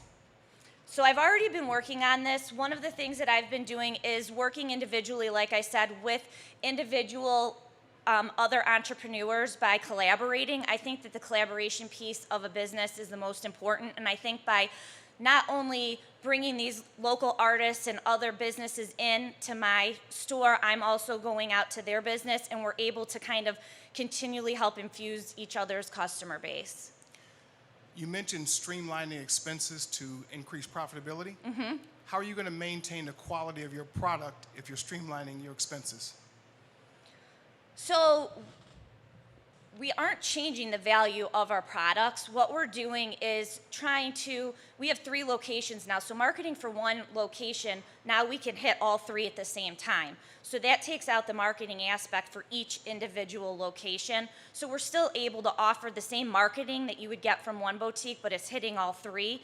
Along with things like our brand itself, as it's building awareness and people are starting to get to know the Village Trends Boutique products, we don't need to discount as much, so we're not driven on constantly driving down our prices, which helps increase our profitability. I'm noticing from your strategy of kind of opening new stores that it seems like you have a share of wallet strategy where you're just basically trying to get new customers, but new locations. How do you propose, or is there a strategy for getting a larger share of wallet for your existing customers at your existing stores? Getting them to come in more often, getting them to be their preferred clothing accessory provider, gift option? So I have a lot of that right now. I will say it's crazy, but I have customers, I was just talking to my husband about this, and having a boutique hop, because there are some customers that some days, crazy as it sounds, will go to Chardon, then they stop at Chesterland, and they want to go to Mayfield because they like to check out all the different inventory and the different feels at each of the different locations. And it is also very cool because a lot of these customers will come in and they'll say, oh, I already have this piece. This is a new piece in this week. And they know which merchandise literally has been put out that week based on how often they are in shopping. So it's just a matter of bringing their friends in. Also, a huge strategy that helped grow my business, specifically in Chesterland, was before the pandemic, we had private party events, which would bring a ton of new people in. They'd have 2 hours. You could invite all of your friends, and then they would get a 15% discount. It would be their first time in the boutique. And by doing this, it drove in tons of new people because not only were they just coming to the boutique to support me, they wanted to hang out with their friends. And then they'd come in and they'd say, oh, wow, I didn't even know this was here. This is really cool. And then they've come back and become repeat customers. That's impressive. My question was going to be really about like that target audience. Like, I guess when you have these events, when you're bringing in people, they're bringing in their friends. How do you reach outside of that specific market that you've been accustomed to bringing the same type of consumers in? How do you get beyond that? Well, I think just like I said, by having our customers bring in their friends through events, I think the collaboration piece is huge because, for example, I just did it's Zapped by Whitney. She does these bracelets. She now is marketing my store on her site because she wants to drive all of her business into my store too. And now I've noticed every time I'm doing these events, all of their followers start following me. So by collaborating, it continually is growing outside of just the niche market that we're in. Great, thank you. Thank you, Elizabeth. Thank you. And thank you to our judges as well. These are some fantastic questions, so thank you. Moving on to our sixth presenter of the evening. I think the word, this is kind of obvious though, right? I mean, I could just say green, but that wouldn't really, because everybody's going to see that in 2 seconds. But energy, right? If you don't have energy about your own business, nobody else will. But I think, Courtney, the energy that you bring to your business, to this cohort, kind of fuels everybody else. It's that passion of other entrepreneurs, like we just talked about, and in terms of the community rallying together, that fuels everybody else. But certainly when it comes to energy, I mean, that's certainly the thing that stands out to me from a quality perspective. So judges, you good? We good for the next one? All right, come on up.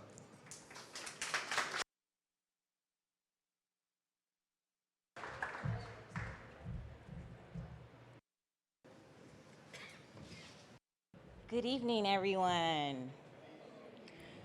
All right, so Coco Deluxe Beauty is my baby. I just want to let y'all know that before we start. You can't hear me? Oh, hold on now. Oh, can you hear me now? All right. All right, good evening, everyone. All right, so how many of you know that your skin is your largest organ on your body? Now, how many of you actually really take care of it? Besides just washing and lotion. All right. I am Courtney Ariel, a professional makeup artist of 12 years, a licensed esthetician of 3 years, and I've been a licensed manicurist for 16 months. I studied biology and chemistry at Alabama State University, as well as Cleveland State University. And as we can all see, I love the color green. So I like green because green is the representation of growth, new beginnings, health, peace, and harmony. It represents how I've grown in my business and how my business has grown with me. Now, we are a beauty and wellness and self-care studio. We specialize in luxury beauty treatments and with an emphasis on offering our diverse guests a personable experience, which is called the deluxe experience. Now, we offer a variety of services, from makeup application, facials, nail and foot care, as well as classes and consultations.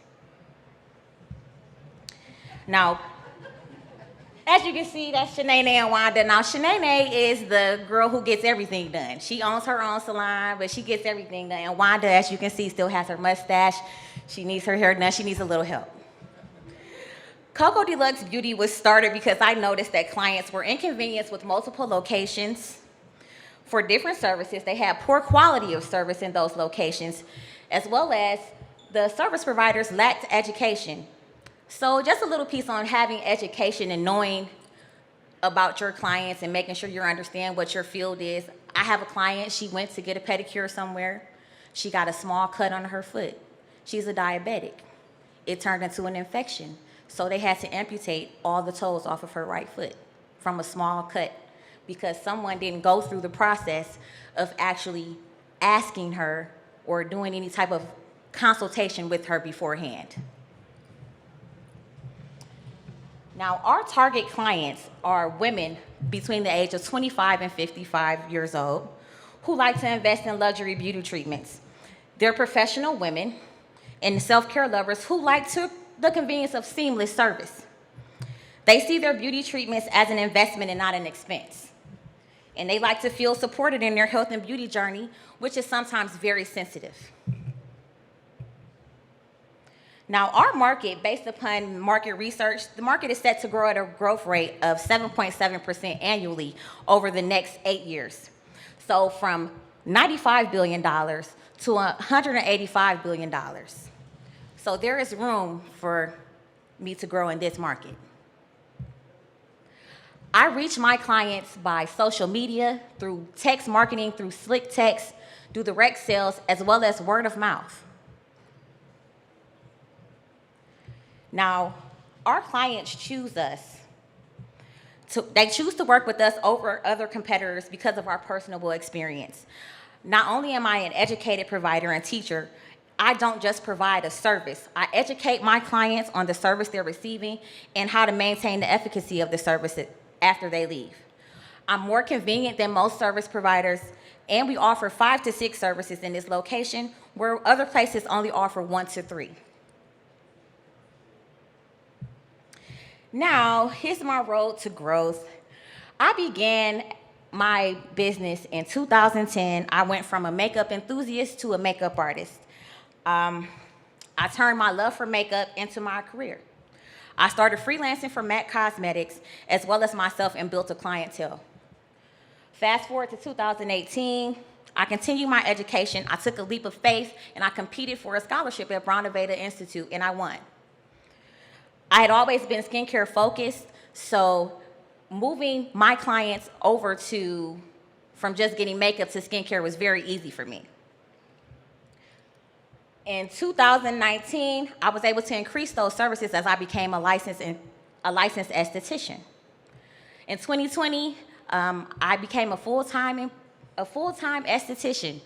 I lost my job because I missed 2.5 weeks of work because I had COVID. And instead of me deciding to go back to work or find another job, I just said, you know what? I'm not gonna make my business a side hustle anymore. This is my business and I'm just going to work in this business alone.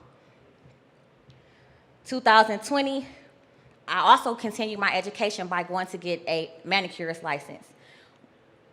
And in 2022, this year, I'll be opening a larger location in the fall in East Cleveland.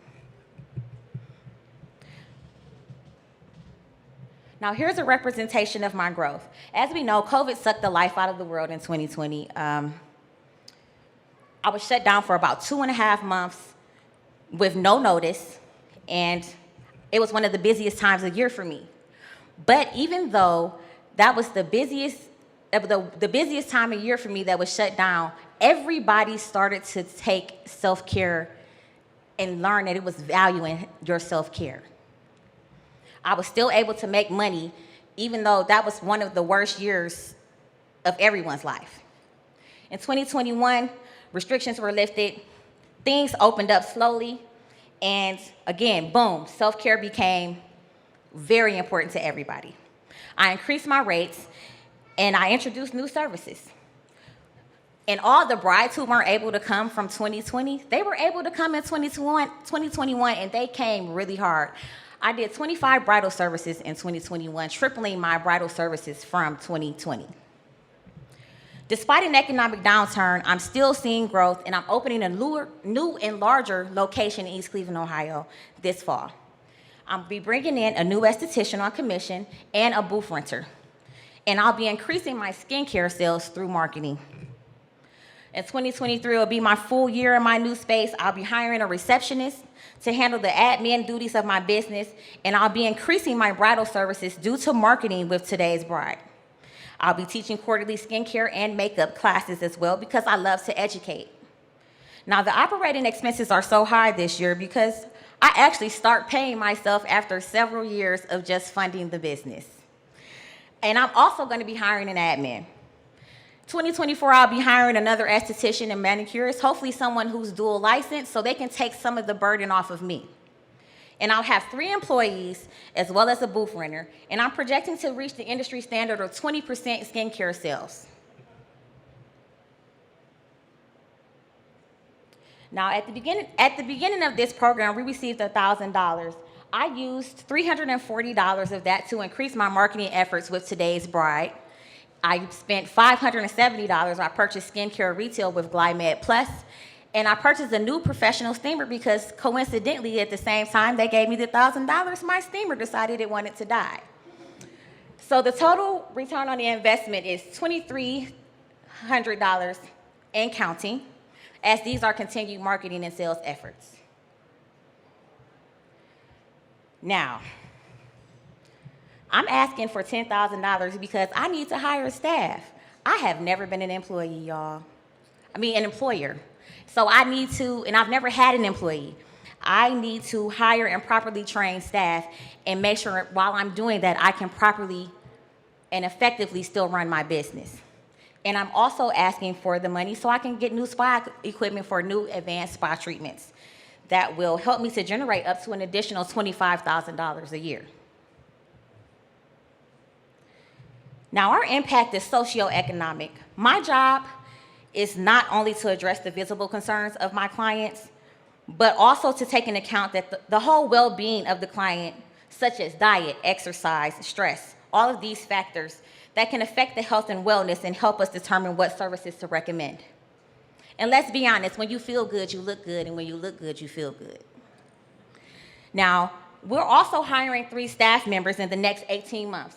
And by hiring locally, I have the opportunity to help the local community and keep money in that community, as well as strengthening it. My mentorship and training program is for beauty professionals. I want to bridge the gap between finishing school, getting your license, and actually getting into this business. If I had not already been a makeup artist, going into the aesthetics business, I would have been completely lost. As I'm still learning my business, I just can't imagine just walking out, getting a license, and say, okay, begin. So I would like to bridge that gap for other makeup artists, estheticians, manicurists, to be able to have somebody who can help them and guide them on the next steps. I also would like to be able to teach other beauty professionals who have a problem with working with melanated skin how to work with melanated skin. Instead of them having to refer those clients to someone else, they can keep those clients and learn how to work with people of color. The impact that's nearest and dearest to my heart is partnering with my alma mater, Shaw High School, and Cleveland Municipal School Districts in starting a mentorship program and a training program. There are no aesthetics programs in the inner city at all, not one. And instead, I would like to be able to offer students who know this is the career path they want to be on a way to be able to get that training while they're in school. There's no point in them jumping out and trying to figure out their life if they have a chance to figure out if they have a chance in the education while they're still in school. They can jump right into one of the fastest growing careers in the nation.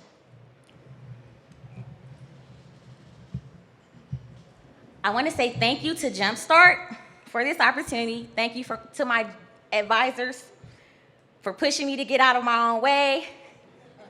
I just want to say this is a season to explore a new layer of myself, and I am happy that you guys push me and make me get out of my way, like I said before, because I was in my own way for my business. Thank you. Thank you, Courtney. Thank you. All right, judges. You hit on something that a lot of people who are entrepreneurs don't realize. There's a difference between being self-employed and being an employer and a business owner. Yes. And so as you transition from being self-employed to being an employer, how do you plan to change your back office admin functions to adjust to that? So I will be hiring an admin who actually understands the beauty business. And I have been doing a little bit of research and talking with other business owners who are friends to help me understand how to set this up so I can be an employer. I have a lot of friends in the beauty industry, and a lot of them who do commission-based work. So I needed to understand, how do we make this work for me? As seeing as I'll be my first time being an employer, it'll be my first time doing commission. So I have been getting advice for that and advisors.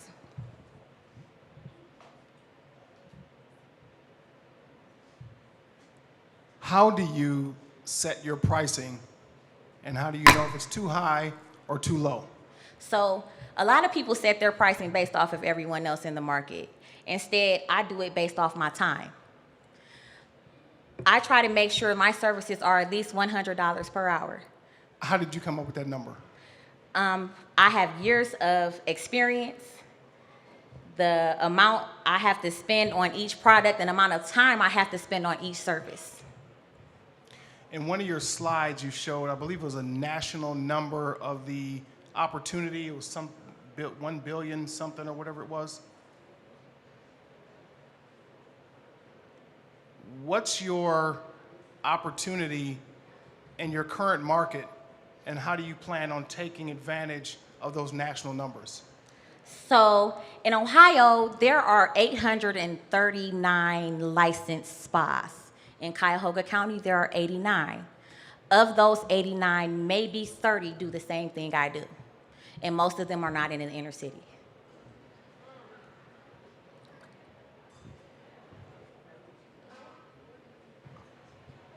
I want to hear a little bit more about what you, your thought on getting young people involved in the business. Obviously, you said you're opening a new Yes. salon in East Cleveland. Are you going to reach out to high school students and get So them to I come have work for already you? started that process. They just started school, so I have contacted Mrs. West at East Cleveland. She is over their career placement and programs at Shaw High School, and I've been talking to someone at Cleveland Municipal School District in their academics, because in order for East Cleveland already has a cosmetology program. But there is not one cosmetology or aesthetics program in the inner city of Cleveland, not in one of their schools, nowhere.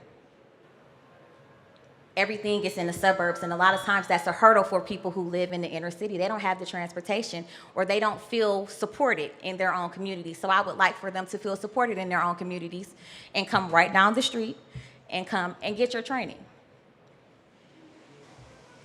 Do you plan to employ some of those students as well? Yes, I do. Okay, great.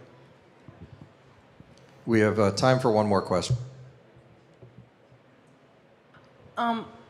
You offer a number of services. Yes, So ma'am. have you done anything around, I guess, trying to figure out the ROIs from different services, the demand, and then trying to turn that into a focused marketing strategy, saying, look, I know how much I make off of this, I know how much I make off of this, I know what the market is for this, basically trying to tap into the most profitable markets? So how I run my business is I started as a makeup artist. So like I said, I moved my clients from makeup to skincare, but we go back and forth, because when your skin is great, I can do your makeup really well.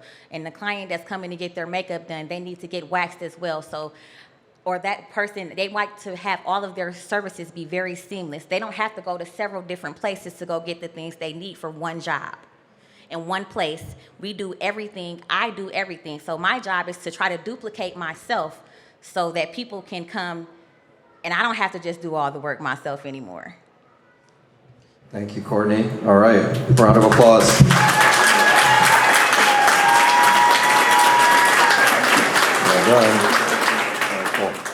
So we're coming up on our last presentation of the evening, but before we get to our last presentation, I would just like to get a round of applause from everyone for everything that obviously you've seen tonight. Round of applause. A lot of hard work being done here. A lot of hard work being done here.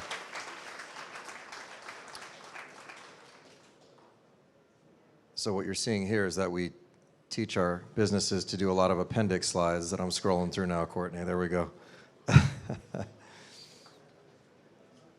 She was prepared for any number of questions here. All right. So I mentioned earlier that if you're interested in learning more about Jumpstart, the web address to apply. But what I'd like to mention now specifically is the program that we're here to support this evening, which is the Small Business Impact Program. Again, if you're interested in learning about this program, our applications are still open for the next cohort, which begins in a few weeks in mid-September, I believe. Go to the website, apply to the program.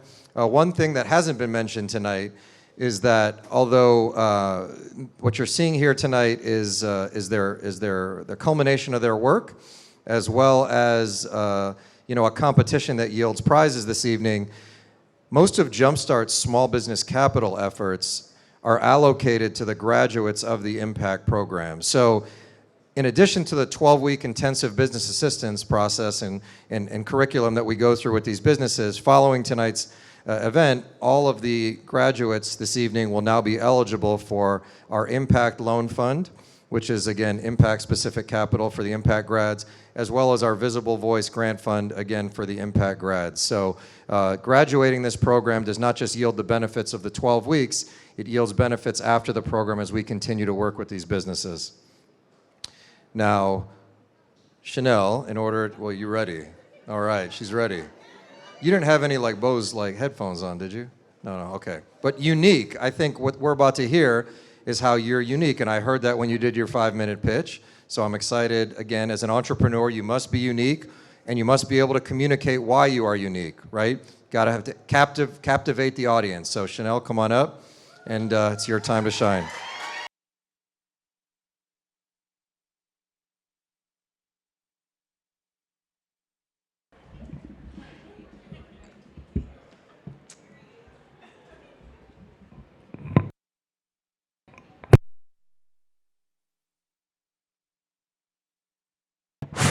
Can y'all hear me? Right on. Close your eyes, everybody. Picture your hands.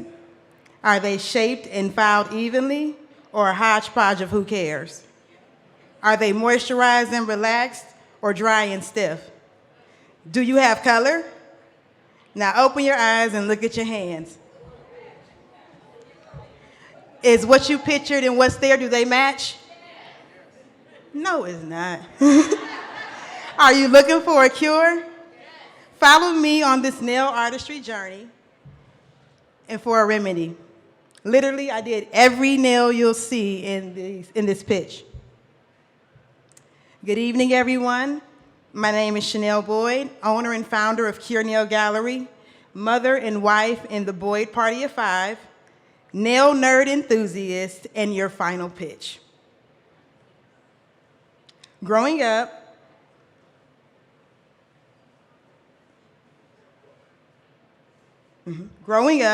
my mom and sister always adorned their nails, but my grandmother told me I was too young for the long, pretty nails I desired. Shortly after discovering nails, my mom passed, and I moved in with my grandmother. The trauma in my life was causing me to shut down.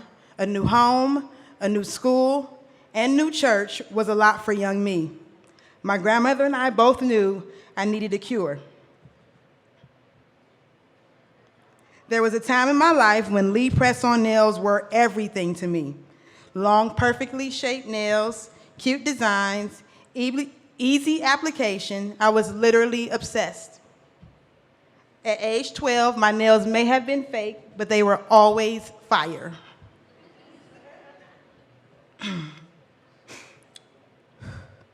Granny was my first client. I did her nails every week, practicing my artistry and technique, using these sessions as a space to speak and listen.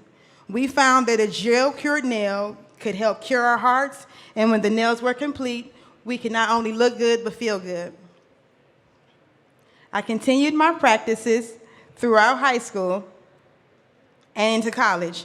And in the summer of 2000, I found an ad in the local Akron newspaper for a scholarship opportunity for a full-time 9-week nail program, and consider this a sign from God. One, because I had yet to choose my major, and two, because I desperately needed a job. I spent the early part of my career booth renting in hair salons, laying the foundation of consistency and integrity, mixed with truth and transparency for my brand. In 2010, my life forever changed as I became a mother for the first time. I decided I'd quit my job, focus on being a stay-at-home mom, and life would be sunshine and rainbows. Little did I know, the space for speaking and listening I started with my grandmother had evolved, and my clients were not accepting the I quit energy I was given. I found an Asian nail salon owned and operated, willing to hire me, which was very uncommon at that time.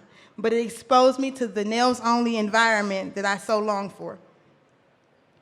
I learned the business and stayed there for 10 months, and then on my day off, I got fired. Call me Craig, right? That same week, I filled out an application with a newly launched gel polish line from an established industry brand called Gel 2. In 2013, I was contracted as a regional educator where I traveled the country with the company and learned the other side of what it meant to be a master manicurist. Over a 5-year experience, I learned, trained, and educated on 3 gel systems that were each and collectively revolutionizing the nail industry. I decided that gel nail products would be the focus of my brand. From these experiences, Cure Nail Gallery was born. Our market research found that women are tired of the current state of nail salons. They're impersonal, full of strong smells and fumes. The techs are uneducated and ill-advising products causing health issues and concerns. The language barrier some face is also an issue. The strong fumes you smell when going inside a nail salon is acrylic. At Cure Nail Gallery, we set ourselves apart from the competition by being Cleveland's first gel-exclusive nail salon. It means no strong odors from acrylic. We house a variety of snake plants to help filter the indoor air, and we filter dust, fine particles, and microbiomes with the Aerovex clean air system. Our space allows for a therapeutic approach to service, all while using high-quality products. We appeal to our market by bringing those convenient nail salon attributes like walk-in availability and our extensive variety of gel and nail polish color to complement all skin tones. What's unique about us is our focus on nail health and the customized experience each client receives with every visit, and the freehand nail artistry and curated designs pictured here that our clients love allow us to set our prices at a premium. Located 1 block from I-90, our clients will enjoy the amenities of Collinwood's Waterloo Arts District. Let me also mention that my triple investment in this community, as I am a homeowner there and my children attend school here. We reach our audience through multiple streams of communication, old school word of mouth being our most popular. The clients we serve, from generations of families, the grandma, mom, and daughter, to TV personalities, principals, community activists, and reach all the way to the West Coast with our Cure mobile services. You can find our work on the covers of magazines or even in the pages of national magazines like Rich Paul on the cover of Sports Illustrated, rocking his high shine, buff manicure, or Savannah James pictured with LeBron in Vogue. I was able to gather a team as passionate as me that brought a diverse set of talents and skills, and we call ourselves the Curators.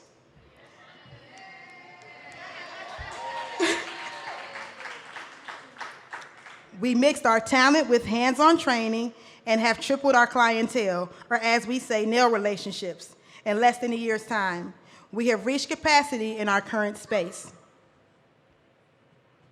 We are currently offering 4 lines of services and look forward to adding 5 new lines of business in our new space. Classes for continuing education hours for existing nail techs, after-school nail programming, new products, brand merchandise, and my fave, teeth gems. We added new collaborations this year with brands like Foot Locker and Melody Asani, and are looking to acquire a talent agent to expand collaborative opportunities for myself and the team. With our grand opening date set for October 2022, the addition of 2 curators, 5 new revenue streams, and the holiday season approaching, we are on target to double our 2021 revenue by the end of the year. 2023 will be our first year in the new public space fully staffed, and in 2024, we look forward to opening a second location on Cleveland's west side, adding 3 more to our team. The beginning of this cohort, we were given $1,000 for our business. We only had 1 pedicure chair that sat parallel to the curator, causing back pain for our curators and discomfort for the client from feeling cramped. I used the $1,000 to have a platform built that would allow space for our 3 new reclining pedicure chairs, giving the client comfort. With the chairs on this platform, our curators can service the client in the proper posture, eliminating the back pain they were experiencing from having to bend over. As nails has been a cure for me, we will host mentoring opportunities for youth looking for an art a different way. We will continue giving back as we host an annual manicure marathon at schools in the community, like I Promise and my children's school, O.H. Perry. Go Eagles.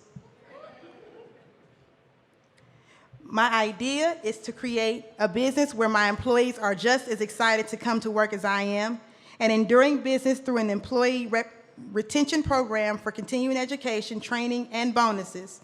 I need the help of an attorney to draw those contracts, though. I want to hire an accountant and bookkeeper as we grow with future lines of business and free up my time to focus on more projects of revenue. The remainder will help with our list of operating expenses and new hires. I thank you all for your time and attention and hope to see you at Cure Nail Gallery. Thank you, Chanel. All right, judges, last round of questions here. You mentioned that you use nail polish, gel, other stuff like that, right? Gems. So what happens to your business if there is a disruption in the supply chain for the products you need for your business? Well,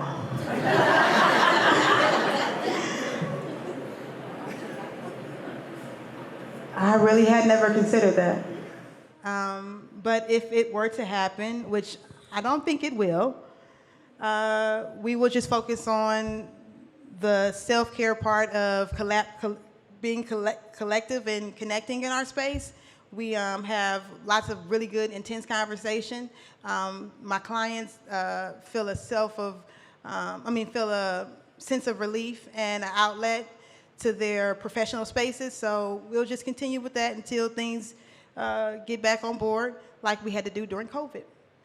Who's the largest nail artistry company locally or regionally? Chanel. Okay. How do you get there?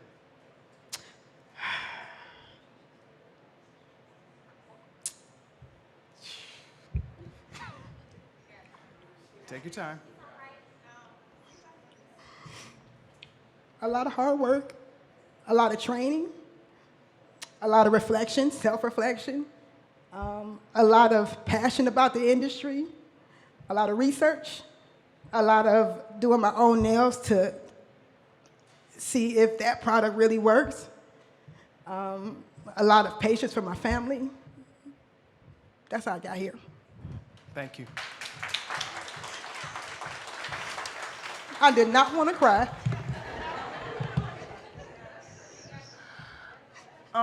It's clear you know your business, you know your product, but tell me why I should, regardless of what you're doing, why I should invest in Chanel the entrepreneur? Like, You said, why me? basically, why you as an entrepreneur in general? Like, what are you bringing to the table as an entrepreneur? Just I'm bringing myself, my honesty, my transparency, my hard work and dedication to the craft and to the industry, my education, and my willingness to give it up. I don't want to just be the only something. You're not invested in just me, you're invested in Cure. And Cure has the potential to grow nationwide, if not internationally. And you would be able to be a part of that. You got incredible support in this room. I'm sure you have it in the community as well. Where does that come from? How do you have these ladies in here supporting you like this? That's what I think will make the difference in your business. So just wondering how you bottle that up and keep it going. Tooting my own horn, I'm a dope person. And when you get to meet that and engage with that, you want more. And my folks, they love me just because I'm me. Ugly face crying, all that. This is who I am. I try not to, but it come out anyways. I feel the passion. It's inspiring. Thank you. Thank you. All right, thank you, Chanel. A round of applause for all 7 presentations.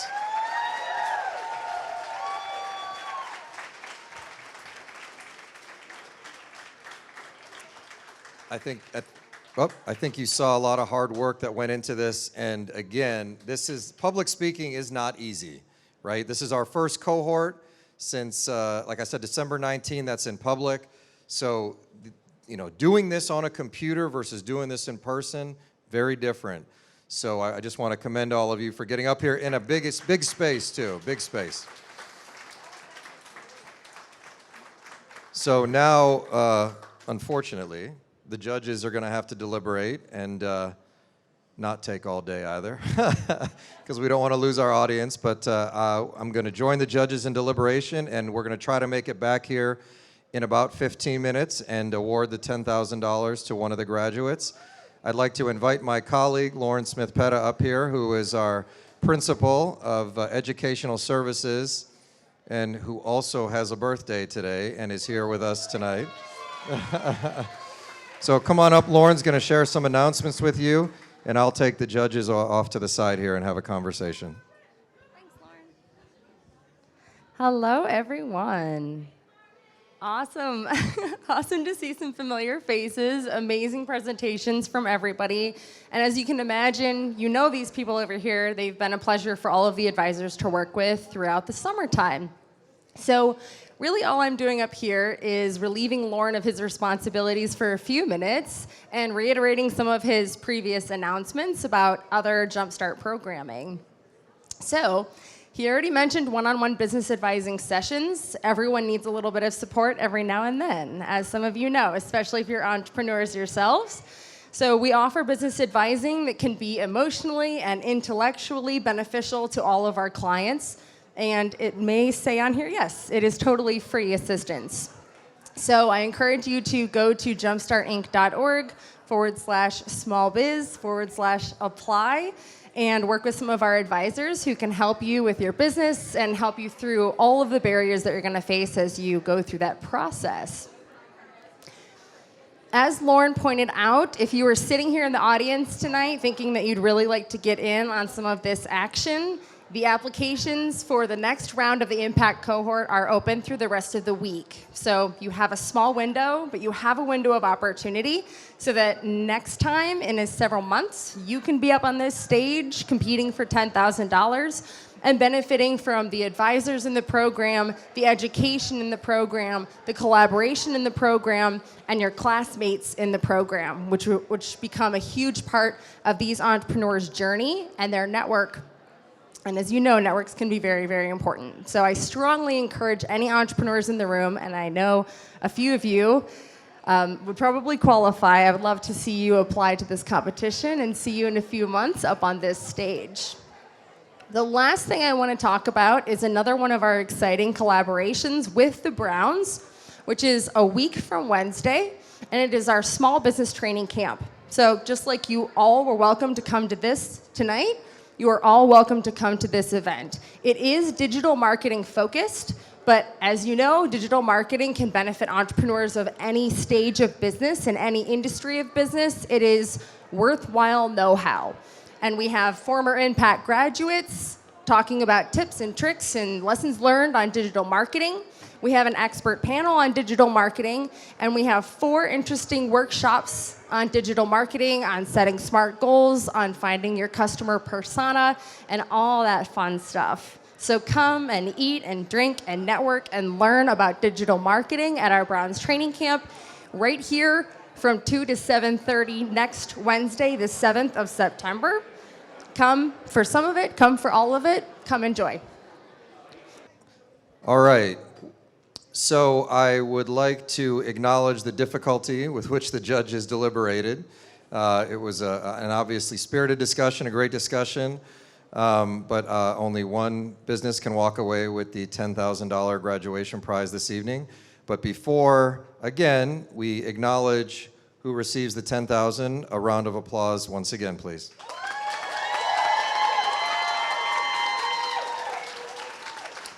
So one thing I'd ask is that once we announce the winner, and we're not going to do this like American Idol style, we're not going, please come up, you get $2,500. No, we're not doing that.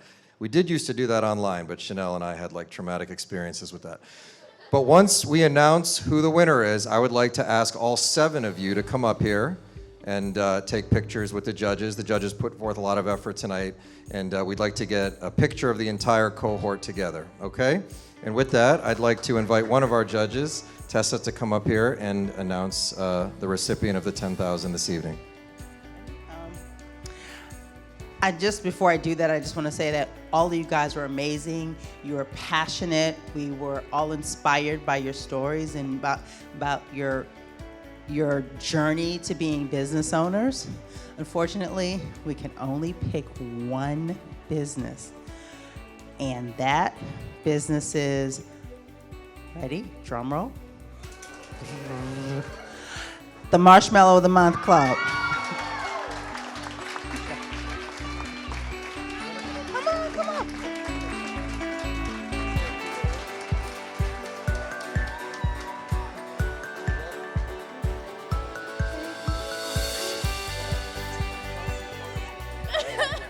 I mean, thank you. I genuinely appreciate that. It's going to propel my business beyond. You don't understand. Just moving. I work out of my house. My kitchen is a hot mess right now. There's marshmallow all over the place. And I mean, this is going to help me to like move into that commercial kitchen. So I genuinely appreciate this. Didn't expect that. Thank you. Thank you very much.